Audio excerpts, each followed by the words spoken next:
It's a very Corey Christmas.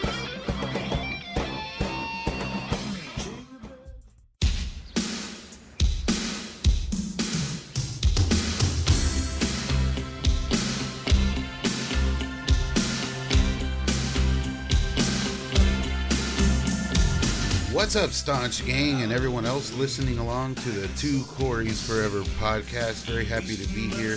It's a very special episode tonight because you know what today is? It's Corey Haim's birthday. God damn. Woo! Very happy for that. My man, as always, my co-host Ken is here. He's here to celebrate with us. What's up, man? Chilling up here in Canada. It's cold as fuck at the moment. Snow everywhere. So yeah, definitely feeling the holiday season. Oh yeah, man. I'm down in South Texas and it finally cooled off. Like, finally. So I'm kind of with you there. Yeah, which kind of fits in with our theme tonight, kind of, because it's a funny theme. It's Corey Haim's birthday. You know, I forgot to look up how old he would have been today. But he still would have been killing it, I'm sure. You know, I recently just yesterday did a live stream with Born to Be Rad, the YouTube channel, and we got to just reminisce all about Corey Haim's 90s stuff. Go check that out.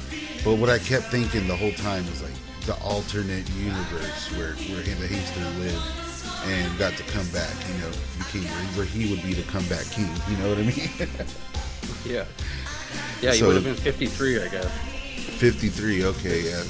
Crazy to think about. I know. Yeah, still in his prime. He would have still been killing it, I'm sure. Like, he definitely would have had a resurgence. And so, like, it was fun just to look back, you know, celebrating the Hamster's birthday, looking at all of his 90s movies. So that was very cool. What I think the theme tonight was kind of fun because, like, we're doing Without Malice, what I consider to be definitely like top 3 Haim performances, like straight up. I don't know what you would think about that.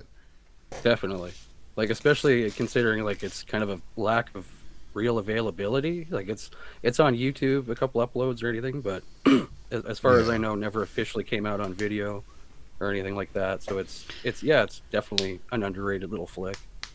Yeah, and it takes place like in the dead of winter. You know, it's cold as hell where they're at. So it's like, I think that's a Canadian production as well. Yeah. So that fits in. And then, of course, I guess it's funny that we're doing Corey Feldman's film, The Birthday, on Corey Haim's actual birthday. But, you know, why not? Yeah, it seems to fit. Yeah, it seems to fit because they're both performances that are very standout from both of the dudes. And they're definitely top tier on you know, on both levels. It's a shame, you know, that Without Malice has kind of gone under the radar this whole time. But, you know, we'll get to all that because looking at current news, you know what I mean? It's pretty cool because things are kind of happening. Corey Feldman, you know, he did the whole Loserville tour, did that whole run. And it seems, you know, he's kind of chilling out right now as far as the music thing goes, which is pretty sweet because, you know, he's doing his thing, and he also has a new movie out going viral. I didn't even realize that this thing was actually a real movie, you know, because like if you look at like Corey Feldman's IMDb can get pretty wacky sometimes. And it's like, is this a movie? Is this coming out? Tales from the Dead Zone? What's going on? You know. And it's like, so yeah. I always question everything. And so when I saw it was actually coming out, and like I watched the trailer, and it's pretty interesting. I mean, the nostalgia thing seems a little mixed up there, like, but it's cool. You know, you got Corey Feldman there, and it's kind of Max Headroomy, you know. There's really no other notable actors that I noticed. I don't know. Yeah, he seems to be the big name because at least on the poster, I think they put his name big above the title, so I'm assuming. Oh, hell yeah. Draw. That's awesome. It does look entertaining. It is out right now. I haven't got to see it yet. I do plan on watching it and doing a review eventually. But yeah, it's always a good time when Corey Feldman has a new movie coming out. I mean, you know, that's not really something that happens too often. So I'm definitely stoked for that. And for anything else he might have down the pipeline. And now I feel like I need to catch up if the guy's coming back, you know? Yeah, I think it's his first like new movie. Like, I guess The Birthday is a re-release of an older movie, so I'm not sure if it technically counts, but it's his first new movie release in I think 2 years. I think the last one was Suicide for Beginners. Oh yeah. And I think it's funny because like I see all these movies. I at least watch his parts in them, and I mean they just kind of blend in. It got very like cameo-y for a while, and it was just like okay, like just 10 seconds or something. yeah, and it's like that's cool, whatever. The dude's making his money, but it seems like he has a beefier role in this one. Maybe by the next podcast we can talk about it, and let all the fans know. So, Without Malice, I don't have a copy of this. I know, like overseas, our good friend Stephen Monkey Mason, he has a copy of this on DVD, and he also has a copy on tape. It's like a rental tape, like a clamshell. What? Yeah, dude. Okay. I don't know. He found it randomly, and it exists. You know what I mean? Someone over there put it out. And I don't know if it was a Canadian release or what, but this fool has one. He does a review on YouTube, and you can check it out. Shout out to Stephen Mason. So it does exist, but I don't have a copy. I would love to get my hands on one, even if it's a rip Same. or something. But here's the synopsis. Let's see. I have to go to IMDb for this one.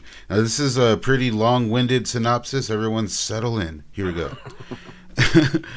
A weekend hunting trip takes a deadly turn when a man is murdered. And that's it. That's what they have. They managed Soak that to, in, folks.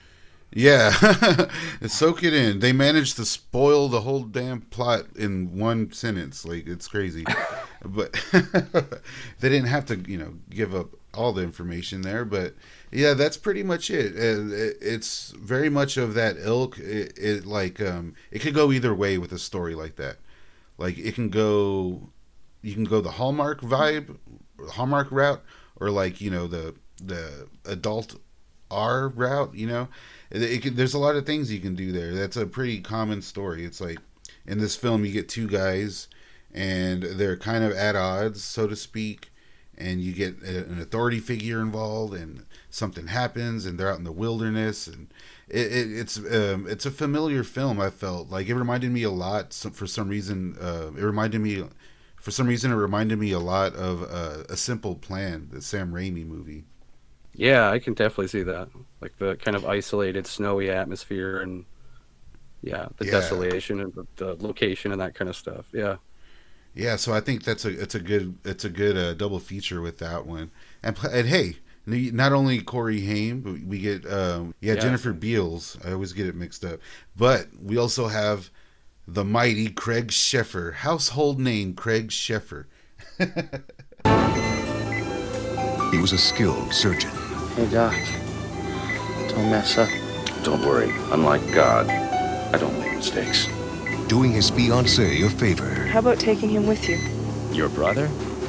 He's had such a terrible time in prison and everything. Well, Susan, she told me that you just got out of prison. He needs a role model. Now they're going hunting together. I was asked to check in here. I'm responsible for Marty here. Is he going to be okay out there? Don't worry. I'm going to keep him on a short leash. Nick Evanson, park warden. Can I see your permits, please? We're trophy hunting for bear. Have a safe hunt. But in a careless moment, Marty, get out of the way! I gotta finish the kill. I only winged it. Check this out. You hear that? Got him! Jesus, no! No! Oh, God, Paul, get over here! Let me think, Marty. Just let me think, okay? We gotta bring him back to camp and call a hospital or something. Marty. Get up! He's dead. Yeah, but it's really kind of like a snowy murder mystery, and it's cool because it brings a lot of I guess like realism when it comes to Corey Haim, because in this film he plays like a recovering addict, if you will, and he's knocking it out of the park. I realize Craig Sheffer, whatever, playing off Craig Sheffer, there's chemistry all around, but especially with like someone like Jennifer Beals, who I consider like a top tier actress. It just, you see Corey Haim holding his own with everybody after everybody in the industry was doubting him and had doubted him, and here he is kicking ass again. And in what is a beloved movie, as far as I know, everyone that sees it loves it.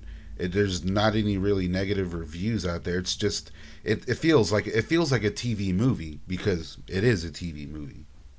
Yeah, I'm not sure. Like, this is one of the most mysterious of their catalog as far as like its release history. Because if it did get, because I think there's an Australian DVD. Like, that's the one I've seen floating around. So I'm guessing wow. it did get like foreign releases, but then here maybe it was just sold to TV because that was what you could do. You could make a movie and then just sell it to a network. But Yeah, I've never been okay. able to find where it premiered or anything like that. Yeah. No, that makes sense. Yeah, that makes sense. And it feels like a TV movie. You can almost feel the commercial breaks, you know what I mean, like in it, even though they're not there. Yeah. But it's cool. Like Craig Sheffer plays an asshole. You know, he's like what the brother-in-law or something like that. And he's Yeah. Craig Sheffer's a great asshole. You know, what can you say?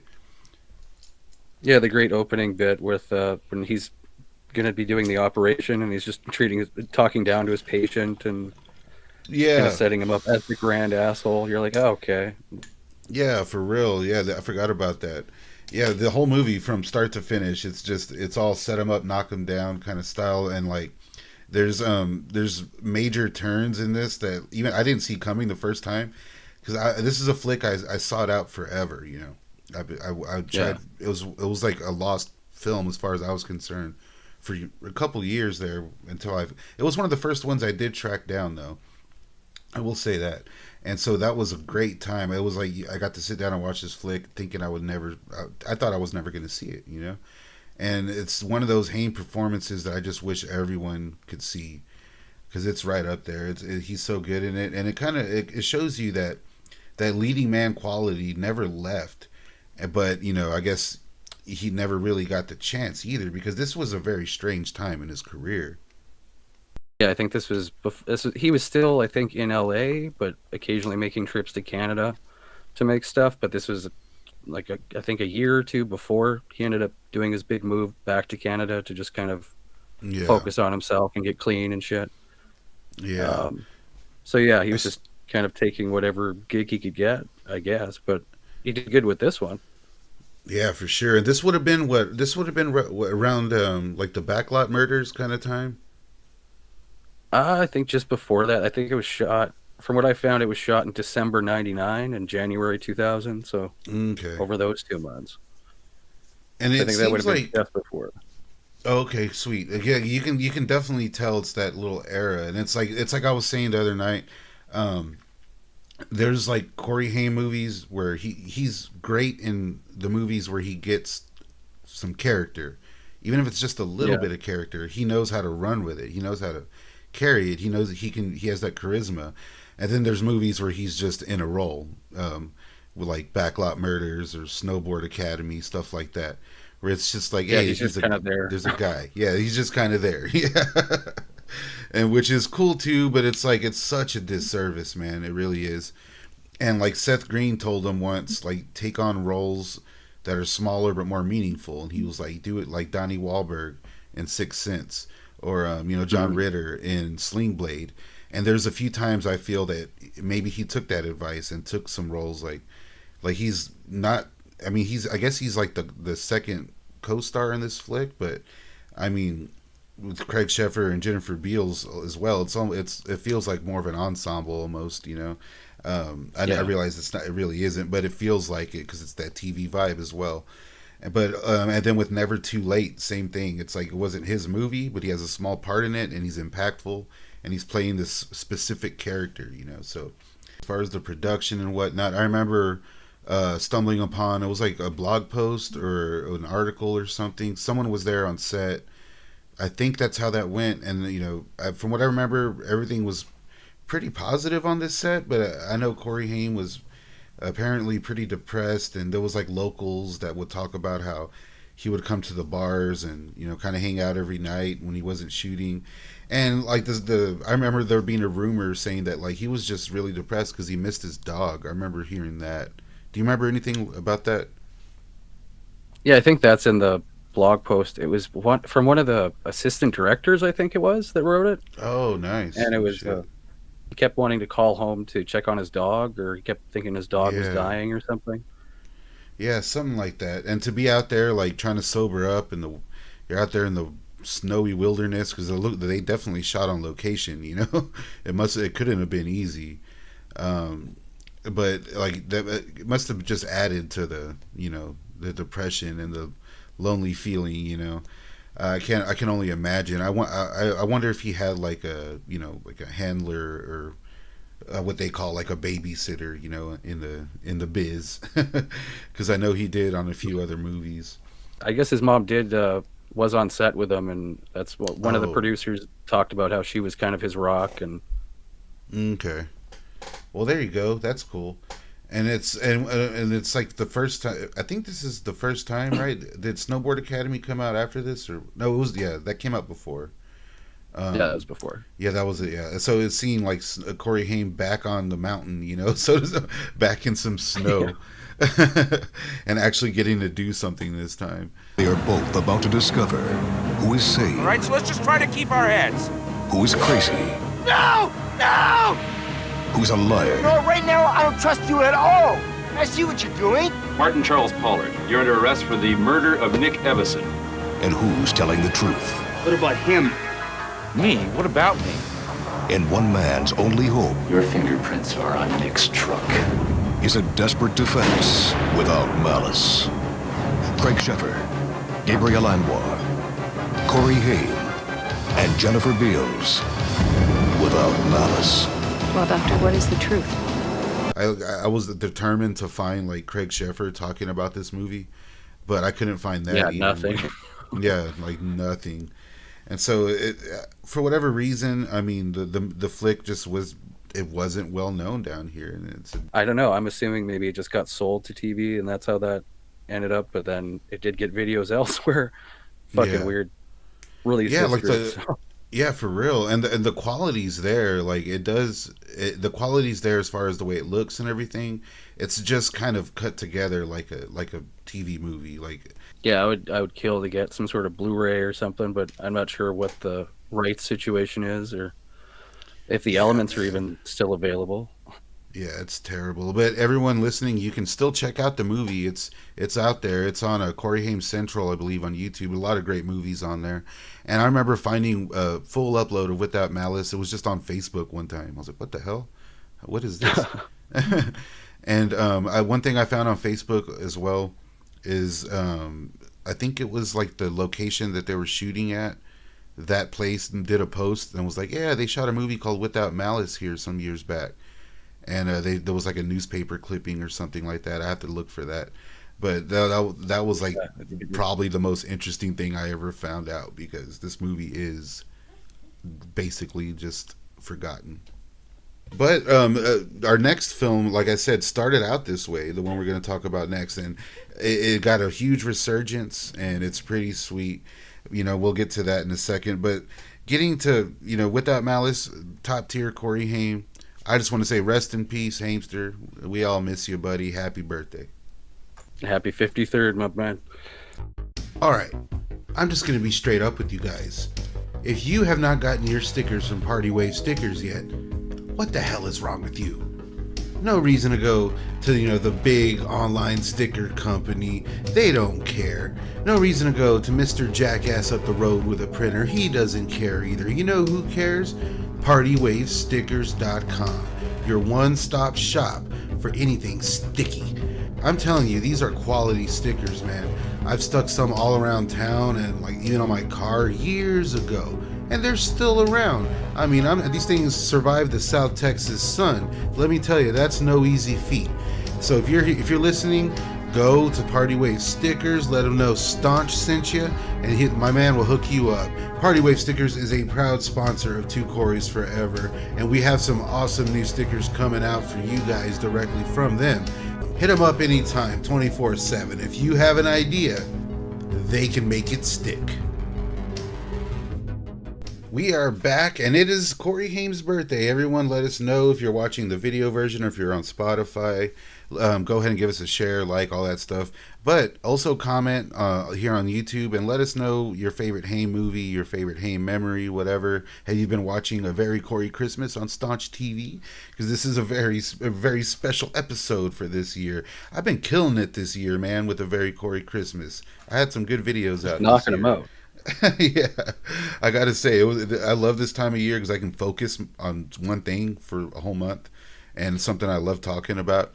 And like I was just talking about with Without Malice, how there was like a number of Corey Haim movies that were lost or considered lost. There still is, some like Shooter on the Side's the big one, but I went after tracking down Without Malice. I just you keep at it, you know what I mean. And it was pretty sweet that I know for a while now we've both known about the existence of the Merlin movie, The Quest Begins, I believe it's called. I think that's the subtitle they stuck with, which was considered, I guess, a lost Corey Haim movie. But we both kind of stumbled upon this weird German rip version, or like a German dub version or something. And I know you even, I think Russian. Yeah, Russian. Okay, and then you even found like one that was with different, like a different not version, but I guess like a different reading of the dubs. Yeah, the first one I found had a bunch of like, I think it's the same dub, but it's like, oh, okay. The first one I found had a bunch of like Windows Movie Maker titles added over top of the beginning. It was like Okay. this horribly degraded tape quality, like somebody had duped a dupe or something, and then somehow found the other one, which without the titles and crap on it, and slightly better quality, but still had the loud dub over top. Yeah, that was ridiculous. I actually did watch the whole movie with those dubs. I had a headache after, but it was a cool flick. I've been saying that. It hurts my head to know, dude, like that this movie's just it's just sitting out there, and someone's like, oh, this is the American version. What the hell? Like, we have to put horrible dubs over it. And his part's pretty cool. He's like this kind of like, I don't know, this ratty kind of snaky little spastic guy. His name's Wilf, and he's just like this, I don't know, this weird little character. And it's like maybe he's miscast, I don't know, but he's still bringing it. This is like, he has like this little mouse he's petting, and he's being all arch, like ha ha ha ha.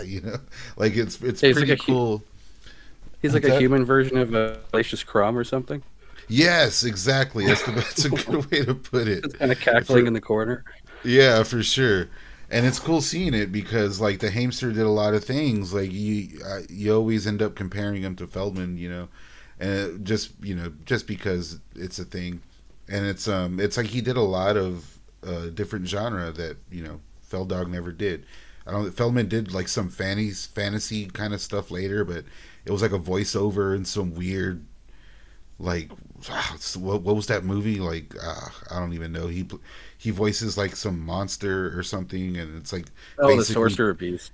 Yeah, Sorcerer Beast, and it's like people LARPing and shit. That was like one of the cheapest things I've ever seen. Yeah, it was horrible. Yeah, it was bad.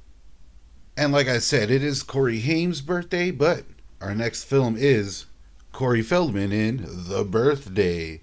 You want to take it away, bud? Yeah, this is another one where I don't have a copy, and most people don't at this point. Yeah. Still waiting on the 4K or whatever comes out next. So, Norman, a young man very much in love with his girlfriend, attends her father's birthday party held in a hotel where a sect happens to be preparing for the birth of the god it worships. Oh, yeah. So pretty straight to the point. But yeah. Little spoilish as well. I know, yeah, they give away a lot because, like, when I first watched this flick, I didn't know any of that shit. I didn't know that was coming. He couldn't get any away. Well, Norman definitely has a problem. Watch out! You're gonna.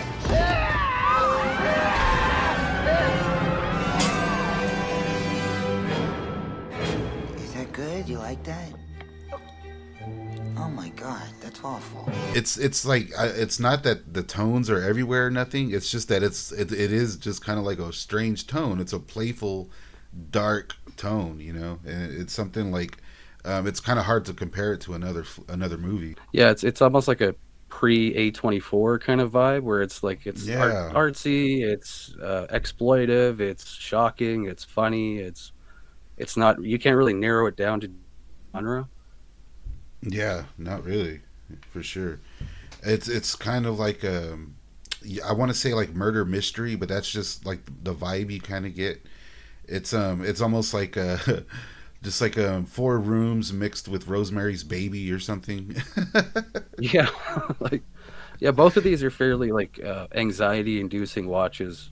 Like Yeah, as for they get sure. going and you're getting wrapped up in the story, and Yes, with the birthday especially, because like Norman, Corey Feldman's character, he's just like this odd guy, and he's always like he's kind of anxious himself, and he's your conduit through the whole movie, so you feel like yeah, you're like, oh man, and you know he's killing it. He kind of talks like this, and he does this whole thing, and it's pretty sweet to see him just kind of dive into a character, and to know that he was picked for this role. Like this was made for Corey Feldman by the director.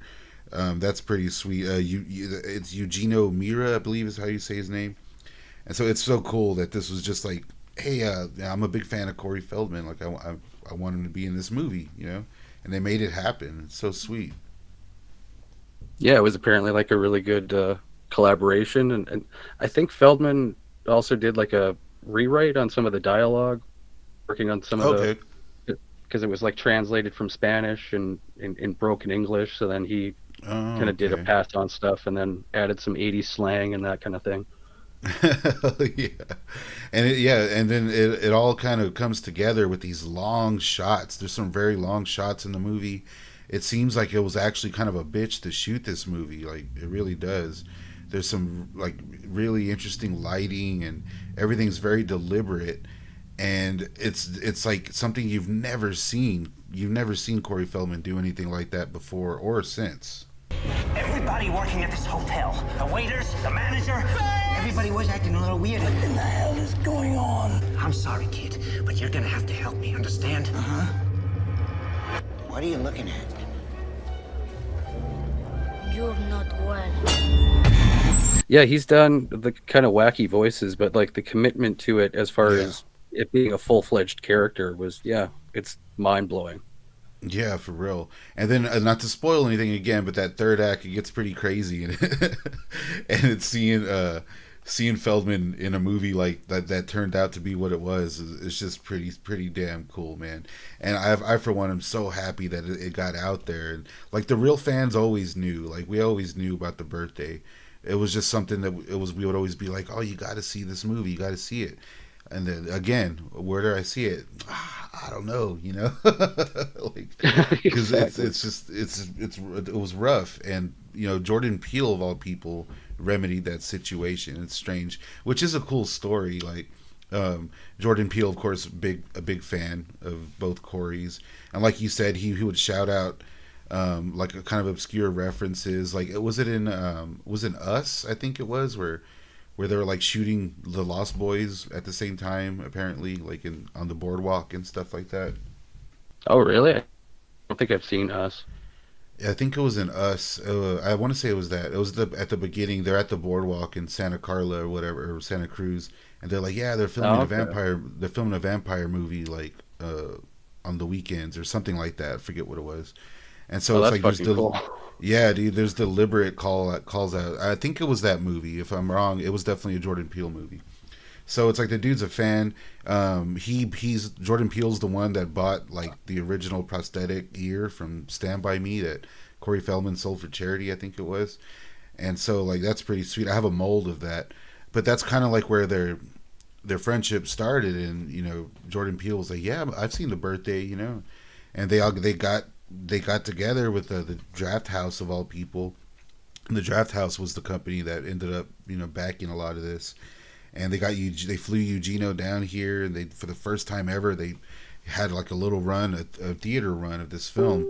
It's just so awesome, man. I can't believe that actually happened, and I missed it. I didn't get to see it in theaters, but it's pretty cool. Feldman, reprised his role as Norman and did all this weird stuff, and he was like on stage talking and in character. It was so cool. Yeah, my favorite thing about accent is like most people, including myself, like you hear it and you immediately think Jerry Lewis, Yeah, yeah, and for like sure. that's thought of, and apparently it was Feldman was more inspired by Pacino in Dog Day Afternoon, and now I can't not hear it. That's a good one. Hi. You seem like a nice guy. Why didn't they light all the candles? God damn it! It's my fault for making things so hard for you. As a matter of fact, something's not quite right at the Royal Folk. Don't run away from me, you bastard! Allison and her family aren't the worst of it. But yeah, that is about it for the birthday. We can talk all night about it, I guess, but it's really something that should be experienced. So go experience it. Why not? That being said, you know what, man? I guess this is the last episode of the year, man, right? Yeah, it's pretty wild to think that I think the first one was in January, so it's been a whole year of this going on, and I'm just incredibly grateful to be invited, man. Oh yeah, dude, for sure. There's no one else I'd rather be doing it with, you know? It's always cool to find someone who's interested in the same crap you are, so it's like, and it's cool to know that, like, we're out here, we're carrying the torch for these guys, we're keeping their legacy alive. And I know for a fact that there's been people that have gotten into this stuff because of my videos and your videos, the podcast, everything. So it's like, hell yeah, man. I'm proud of it. And we're going to be kicking into gear still next year. So I know we have some cool stuff planned. We're going to definitely try to have some guests on the show. Maybe do like some live streams or stuff like that. Go that route. And I do like I like the idea of the fans voting. So as long as everyone keeps doing that and keeps voting on the Two Corys Forever page on Instagram or on my page over on YouTube, you know, as long as y'all keep voting and engaging with us, we'll keep doing that. It's pretty sweet. Maybe we can do that for the next episode. Yeah, I was thinking too, some commentary episodes might be cool. Oh yeah, that'd be cool. Yeah, we should definitely do that. That'd be awesome. Different things like that, like, and you know, like I'm down for all of it, man. And so even like the fans, if you're listening and you have an idea, let us know what's up, like, for sure. You can hit me up on Instagram at staunch_TV. What about you, Ken? I'm over on Instagram at BlackMariaLLC. I'm on YouTube and Facebook on there. And check out the Two Corys Forever Facebook page as well. And follow us there for more info on the badass new stickers and all that good jazz. Yeah, man. And like, you can hit me up on my Instagram or hit Ken up. Hit any of us up anywhere if you want a free sticker. All you got to do is send us a direct message with your address, and I'll make sure you get them. Right now, I have a few jumbo stickers, and they're in the license to drive style. So, you know, go check out my license to drive video I just did, and then I will send you one of those stickers on top of that. So, yeah, those stickers are cool as hell, man, and it's cool to be doing this with you. I'm very proud of the podcast. Two Corys Forever. Happy birthday, Corey Haim, by the way. We got to drive that home. We do miss you, bud. It's been too long. And hey, we're gonna keep looking for Shooter on the side. Yeah, we got to keep digging for that one. And I hope everybody has a very Corey New Year.